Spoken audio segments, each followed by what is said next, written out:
Boa tarde, pessoal. Vamos aqui comigo preparar o almoço de domingo. Aqui eu tô colocando uma camada de purê, espalho bem e logo em seguida eu já venho com a carne moída. Lembrando, eu só vou usar purê, carne moída e o queijo. Se você que gosta de presunto, essas coisas, pode colocar. Vou fazer assim. E aqui eu venho finalizando com o queijo. Bastante queijo.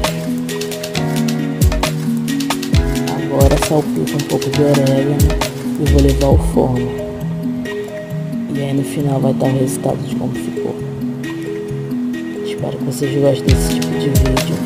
Um beijo e até o próximo. Tchau, tchau.